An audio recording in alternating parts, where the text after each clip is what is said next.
IS and Al-Qaeda have a narrative about the world, about what's wrong with the world. And their narrative basically is about how Muslims are under attack by enemies. And the enemies are identified as the West. They call them the Crusaders because their West is historically Christian, the Jews, and also the Shia Muslims. When the West sides with Shias, as they are doing now, in the fight against IS, they're fighting with the Iranians, effectively, and the Shias of Iraq against IS, it confirms the narrative that the enemies are all united against Sunni Muslims. And it, in fact, helped the recruits of IS. There is an indication that IS has had more recruits from around the world as a result of the American attacks, the American-led air campaign against them.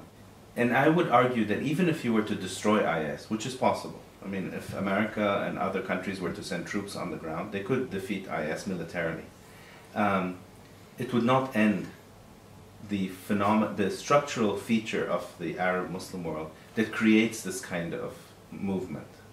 This movement is an expression of deep political disenfranchisement. Now, I also think that IS is largely a threat to the people of the region.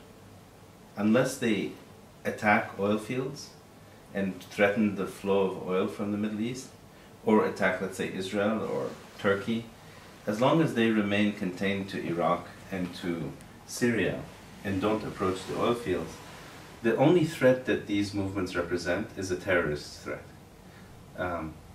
And terrorism is just a feature of modern life. I don't think it can destroy the West. It's not an existential threat, it's an irritant. And if you think about terrorism, and let's look at the example of the United States.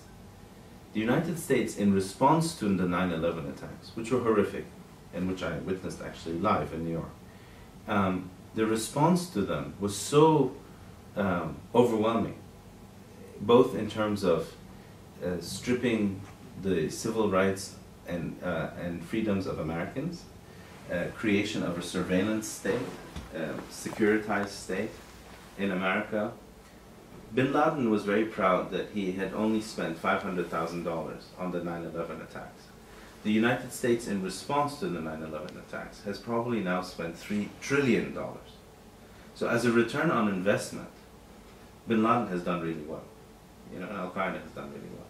And it's changed the way we live, certainly in the United States. So I think that, you know, one has to think clearly that, okay, there is terror, and how do we live with it and accommodate our life with it without going over the top and responding to it.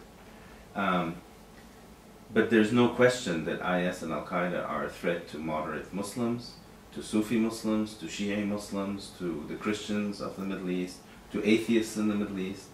But that's a Middle Eastern problem. It's not a Western problem. Okay, but if you say it is a structural problem of disenfranchisement, then it is a Middle Eastern problem, should there be any reaction from the Western world at all then? Should there be any intervention? I don't think there should be an intervention. I think every time the West has intervened in the Middle East for the last 200 years, it has led to a much worse situation, both for the people of the region and for the West. You know, so I don't believe in an interventionist policy, especially, I can only speak as an American, especially because America is so incompetent and it's so ignorant of these societies. I mean, what America has done in Iraq and in Afghanistan is catastrophic in terms of policies and so wasteful that if I had more confidence in the ability of America to do a better job, then I would say, okay, maybe I would consider intervention. But I know now from experience that it just does a very bad job at it.